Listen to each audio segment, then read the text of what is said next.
या सर्व अष्टावक्राच्या ज्ञानाचं सार काय आहे?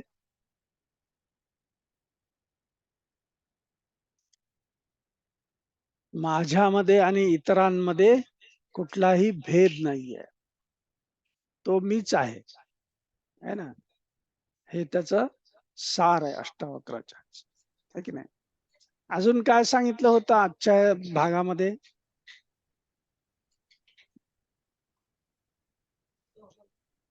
थोडस रिवाइज करा.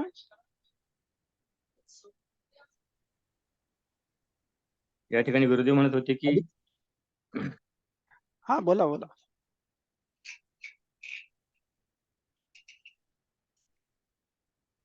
कोणी बोलतंय का सर?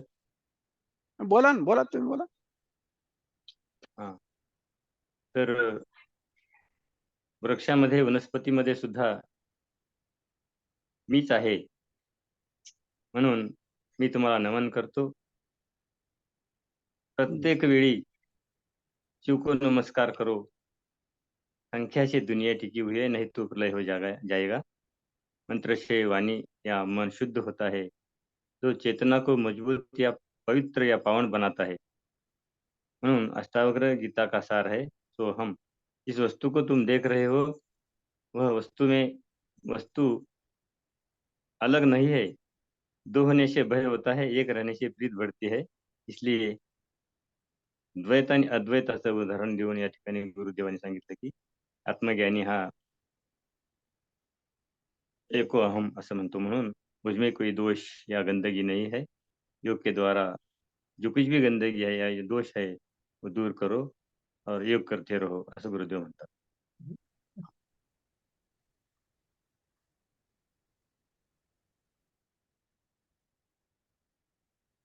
ह्या सृष्टीमध्ये जे जे काही आहे त्या सगळ्यांना दोन हे आहेत. आपण जे रुद्राभिषेक ऐकतो ना, रुद्राभिषेकचे मंत्र जे ऐकतो, तर त्याचे दोन हे आहेत. एक म्हणजे सर्वांना नमन आहे की नाही. म्हणजे वनस्पती आहेत, प्राणी आहेत, सजीव आहेत, निर्जीव आहेत, सगळ्यांना नमन आहे. आणि जे अनिष्ट कार्य करतात त्यांना सुद्धा नमन आहे. जे दुष्ट कार्य करतात त्यांना सुद्धा नमन आहे, कारण ते सुद्धा आपलाच एक भाग आहेत, अंश आहे. म्हणून सर्वांना नमन. आणि चमे, चमे म्हणजे काय? ते आणि मी भेद नाहीये, एकच आहेत सगळे. म्हणजेच मला नमस्कार. आणि जे दिसतंय ते आणि मी एकच आहे.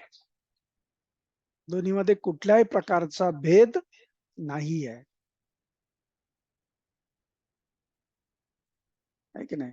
हा भेदभाव जेव्हा नष्ट होतो तेव्हा आपल्याला ब्रह्मज्ञान प्राप्त होत आहे की नाही.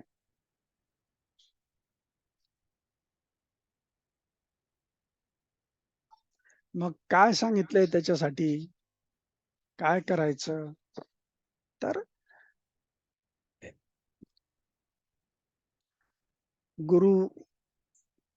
गुरु जे सांगतील त्या मार्गावर चालायचं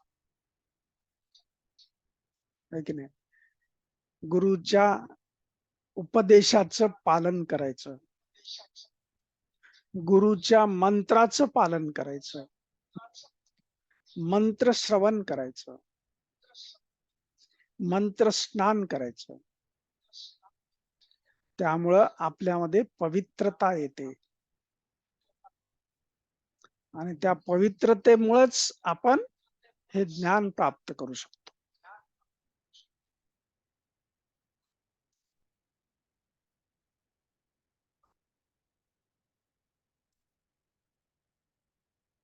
मग पुढे चालून काय म्हणतात की हे एक सार आहे, तो आणि मी एकच आहोत, काही भेद नाहीये. हे समजणं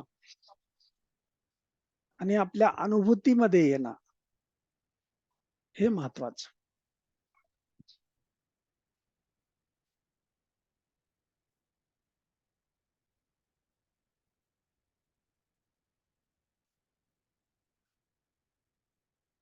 आहे ना?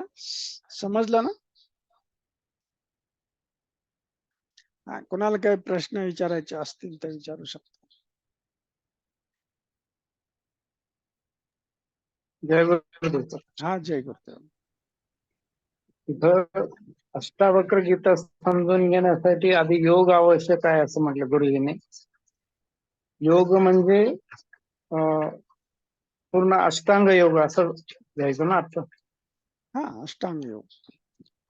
योगाचे जे अष्टांग आहेत त्या अष्टांगांचं पालन जेव्हा करतो आपण, त्यामुळे आपण निर्मल होतो. का सांगितलेलं आहे आधी योग आणि नंतर अष्टावक्र गीता? कारण आपण आपल्यामध्ये ती निर्मलता आली पाहिजे. आपल्या शरीरामध्ये निर्मलता पाहिजे, मनामध्ये निर्मलता पाहिजे आणि भावामध्ये निर्मलता पाहिजे. शरीर, मन आणि भाव जेव्हा निर्मल होते तेव्हा अष्टावक्र गीतेचं ज्ञान आहे ते श्रवण केल्यानंतर ते आत्मसात होते.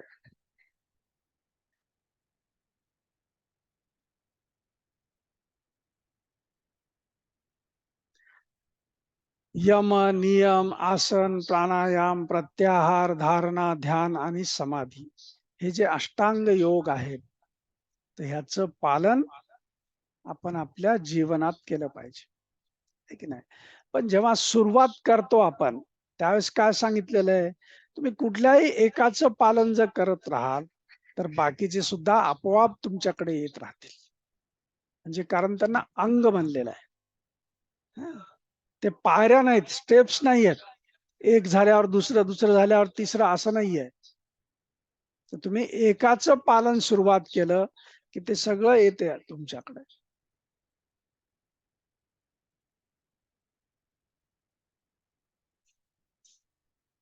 नाहीतर एक केलं दुसरं सोडून दिलं असं नव्हे. तर पूर्ण अष्टांग जे आहेत, अष्टांग योग आहे आणि ते अष्टांगाचं पालन जेव्हा आपण आपल्या जीवनामध्ये करतो तेव्हाच योग घडतो. तोपर्यंत योग नाहीये.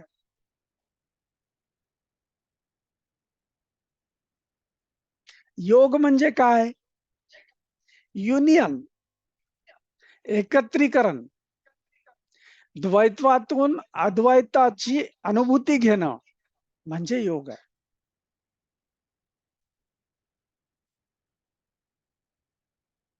मग जे वेगवेगळे दिसतात आपल्याला सुरुवातीला त्या सगळ्यांना एकत्रित करणं, एकत्वाचा भाव जो आहे तो आपल्यामध्ये येणं म्हणजे योग आहे. मग त्यासाठी काय करावं लागेल आपल्याला? पहिले शरीर शुद्धी, बरोबर आहे की नाही? तर शरीरामध्ये जर शुद्धी नसेल तर पुढचं काय होईल का? होईल का मला सांगा? नाही होणार. म्हणजेच पहिले शरीर शुद्धी, त्यानंतर मनामध्ये, विचारांमध्ये, बुद्धीमध्ये शुद्धता. मन शुद्ध असलं पाहिजे, बुद्धी शुद्ध असली पाहिजे, आहे की नाही? विचार आपले शुद्ध असले पाहिजे आणि त्यानंतर भाव शुद्ध असला पाहिजे. हे शुद्धी जेव्हा आपल्यामध्ये येते मग त्यावेळेस काय होते? योग होतो, योग घडतो. है की नाही? आपण हे बघा ना, जे काय आपण करतो, आसन करतो, प्राणायाम करतो, प्रत्याहार करतो, त्याच्यामध्ये आपल्याला अनुभूती काय येते? एकत्वाची अनुभूती येते. येते की नाही?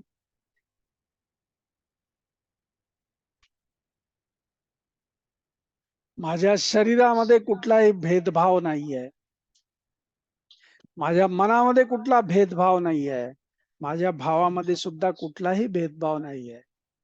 ही अनुभूती यायला लागते जेव्हा आपण योग करतो त्यावेळेस.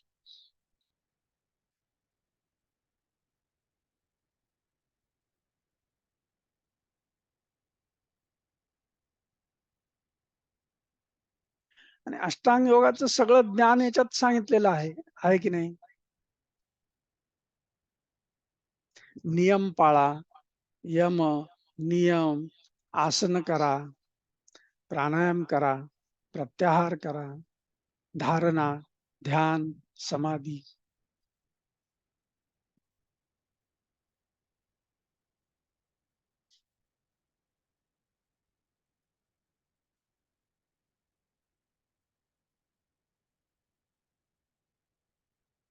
योग न करता ज्ञान आपल्या आतमध्ये स्थित नाही होत. ऐकताल तुम्ही, ऐकण्याबद्दल काही नाही, पण ते स्थित व्हायचं असेल तर हे सगळं करावं लागतं.